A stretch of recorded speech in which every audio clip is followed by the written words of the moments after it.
दिल्ली के मुख्यमंत्री अरविंद केजरीवाल द्वारा दिल्ली ऑर्डिनेंस के उठाए गए मसले को लेकर राजनीति लगातार गरमाई हुई है। जम्मू कश्मीर के पूर्व मुख्यमंत्री महबूबा मुफ्ती ने इस मसले पर कांग्रेस का साथ दिया है। पटना में आयोजित संवाददाता सम्मेलन में महबूबा ने कहा कि 23 जून की पटना की बैठक किसी ऑर्डिनेंस के लिए नहीं बल्कि यह मीटिंग बड़े मुद्दे को लेकर आयोजित की गई थी। महबूबा मुफ्ती ने कहा कि कांग्रेस एक बड़ी पार्टी है जहां आपस में डिस्कशन कर कोई फैसला लिया जाता है। उन्होंने कहा कि जब कांग्रेस का वक्त आएगा तब वह दिल्ली ऑर्डिनेंस से संबंधित मसले पर फैसला ले लेगी।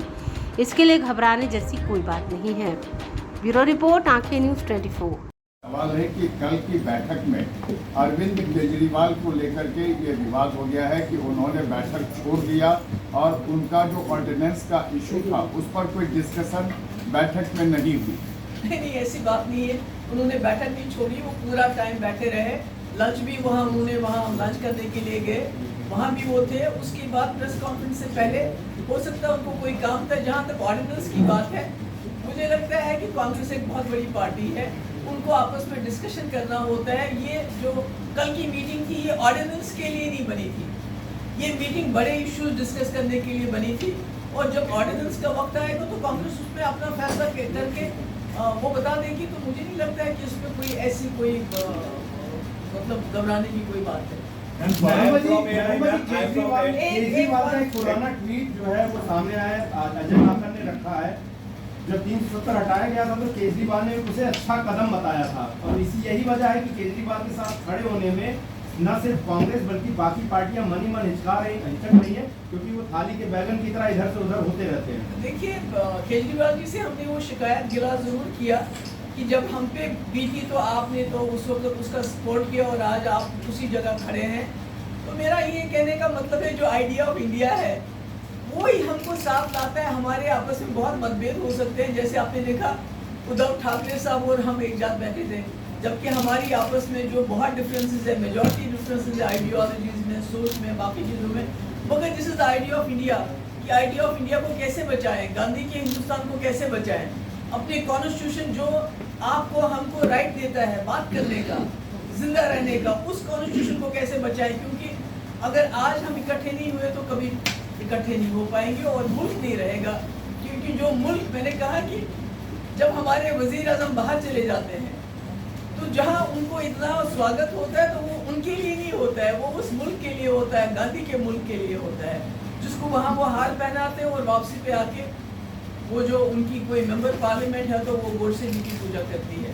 लेकिन जिस तरह से एक सवाल पूछा, I am from ANI Raman.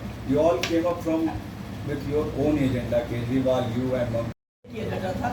बेशक केजरीवाल जी ने मेंशन की ऑर्डिनेंस का, बाकी किसी ने unity, idea of India, Gandhi के हिंदुस्तान को, कॉन्स्टिट्यूशन को, डेमोक्रेसी को, सेक्युलरिज्म को, भाईचारे को, गंगा जमुना तहजीब को कैसे बचाना है, इसके अलावा और कोई बात नहीं। BJP questioning on it, how it is possible to get together with you all. ऐसा वैसे कि जो आइडिया ऑफ इंडिया है वो अलग अलग, आपने देखा कि उदय ठाकरे जी और हम एक जान बैठे थे, क्या बैठ सकते हैं, कभी सोच सकते हैं। और इसी आइडिया ऑफ इंडिया को कि जहाँ डाइवर्सिटी, जहाँ अकोमोडेशन हो, एक दूसरे के साथ बैठ के बात कर सके, that is what idea of India, उसी को हम बचाना चाहते हैं। Obama commented on a statement in America, minorities. Obama ने अमेरिका ऑपोजिशन का स्पेस है वो कौन होगा, क्या उसका बात हुई? नहीं, वो जरूरी है क्या? वो क्या जरूरत है जब अपोजिशन, इतनी बड़ी अपोजिशन जिसने मोर देन 60% वोट लिया है अलग अलग करके, जब वो इकट्ठे हो जाती है तो कोई भी लीडर बन सकता है। नरेंद्र मोदी के सामने कोई फेस होगा ना? एक नहीं, कई फेसेस हैं आपके सामने, कई फेसेस हैं और फेसेस जो है वो लोग चुनते हैं। जब कल को लोग अपोजिशन को अगर इकट्ठे हो जाते हैं, 60% से ज्यादा वोट है अपोजिशन का, तो कौन सी बड़ी बात है, फेस तो खुद ही बन जाता है। इसके बाद बैठक में कौन लीड करेगा? इसके बाद बैठक में लीड कौन करेगा? इसके बाद जब बैठक होगी तो लीड कौन करेगा? क्योंकि इसके पहले तो नीतीश कुमार कर चुके हैं, अगली बैठक में कौन लीड कर रहा है? नहीं, वो तो देखिए ना, वो तो मुझे तो नहीं मालूम, वो तो नीटी ग्रिटीज आपस में डिस्कस करके बात होगी, वो तो अभी से हम नहीं बता सकते। ओबामा ने सवाल खड़े किए कि भारत में मुसलमानों की जो स्थिति है, like you met yesterday, you will have many more meetings for the next few months. would you be seeking any assurance from the other opposition parties in terms of restoration of Article 370 in the event of an opposition coalition देखिए coming to power? अभी तो हम संख्य हो रहे हैं, अभी तो हम आइडिया ऑफ इंडिया को, इस मुल्क की संविधान को बचाने, जब संविधान बचेगा तो जो 370 है वो भी संविधान का हिस्सा है, वो कहीं बाहर से नहीं आया है। पहले हमारी प्रायोरिटी है कि हम इकट्ठे हो जाएं, इस मुल्क के संविधान, डेमोक्रेसी। आपको पता है कश्मीर में क्या हो रहा है, आपको पता है 5 अगस्त 2019 को 1 नहीं 2 नहीं 3 चीफ मिनिस्टरों को बंद किया गया।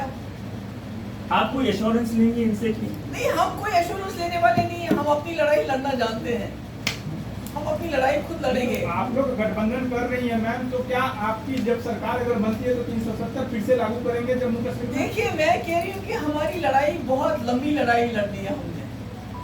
ये किसी को, हमारा केस सुप्रीम कोर्ट में भी है, जिस सुप्रीम कोर्ट ने ऑलरेडी संपत प्रकाश हो, प्रेमनाथ कौल हो या विजय लक्ष्मी झा हो, उनके केसेस में हमेशा ये डिसीजन दिया है कि आप 370 को नहीं हटा सकते जब तक कॉन्स्टिट्यूएंट असेंबली जम्मू कश्मीर की आपको रिकमेंड ना करे प्रेसिडेंट को। कॉन्स्टिट्यूएंट असेंबली तो है ही नहीं, अब इन्होंने बुलडोज किया, इन्होंने गलत किया, तो उसको हम कैसे सही माने? ठीक है मैम, सही नहीं मान रही, लेकिन अगर आपकी नहीं, मैं कह रही हूँ, आपकी गठबंधन की सरकार मैं बनती कह है रही तो आप हूँ, लोग मुझे वापस पता है आप क्या, आप शाम को बहस चाहते हैं 9 बजे। I know what you want, but I am not going to follow into that trap. I am very sorry.